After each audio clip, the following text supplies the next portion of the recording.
Welcome to Tantrum House Studio D. I'm Kevin Delp. Today we're looking at a prototype of the second edition of Atlantis Rising.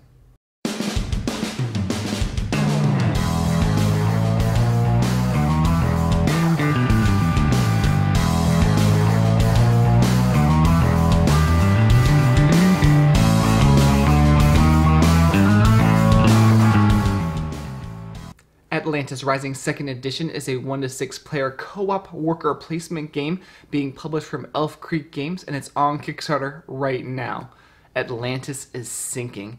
It's up to you and your team to save yourselves by building the power core before it's too late. Let's look at the prototype components. There's tiles to make up the game board, player mats, cards, meeples, tokens, dice, and more that you can see on the Kickstarter campaign. To set up, you'll place out the tiles to make up the board, the components for the power core, resources nearby, and the cards in the decks based on the difficulty of game you want. Players pick a player mat that all have unique powers and their initial workers. Each round has 4 phases. You place your Atlanteans, then you suffer misfortunes, then you can take your actions, hopefully, and then you endure the wrath of the gods. Players will place out their workers on different areas on the board. You could try and get different resources like gold, crystals, or ore. Trade in your ore for Atlantium, a silver-like substance. You could try and go for more workers in the city, or for library cards here. You could even get some mystic energy in the middle. After all players place out their Atlanteans, then each player draws a misfortune card and floods a tile that matches the card drawn. If your Atlantean is on one of those tiles, then it gets flooded, and you get that person back, and you don't get to take that corresponding action. But some of the cards are even worse, like losing resources or losing mystic energy, pushing your Atlanteans in tile, or even returning one of your workers back to your pool. And some of the cards are good, like the calm seas, where nothing happens. If you still have workers after the misfortune cards are pulled, then you get to take actions where you have workers. Many of the places require a dice roll to pass the test. The closer to the city, you'll need to roll higher, but it's a lot safer from the tiles that may flood. The good thing is that you can spend mystic energy to increase the pip value of your dice. After all the players have taken their action, then you'll move to the phase called Endure the Wrath of the Gods. In this phase, you'll be flooding more of Atlantis. At the beginning of the game, you'll just be flipping one tile. The group gets to decide what tile that is. Then, later in the game, you'll be flipping 2 tiles. And then even later, 3 tiles and even more. In order to win the game, players have to build the components to the power core. That's what you're collecting the resources for.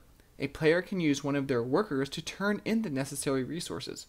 Many of these components, once built, give more places for workers to go, like gaining mystic energy, or a way to get a resource by discarding cards. Once all the components are complete, players can send their leaders to the power core to finally finish building it. If you can build the components and the power core before all the tiles are flooded, then you win.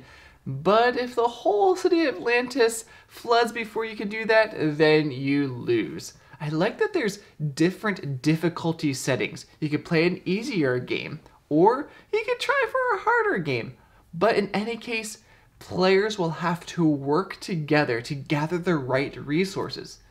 And there's also library cards, which are very powerful in the game. There's cards that let you unflood a flooded island tile.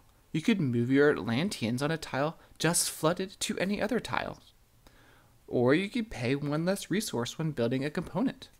You could discard 1 crystal to gain 7 mystic energy.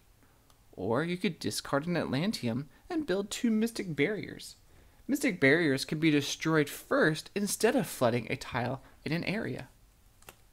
The 2nd edition also brings other library cards that stay out during the game called artifacts. Like at the start of each round, choose 1 player to gain a mystic energy. Or when taking your actions, you could reroll any die on which you roll 1.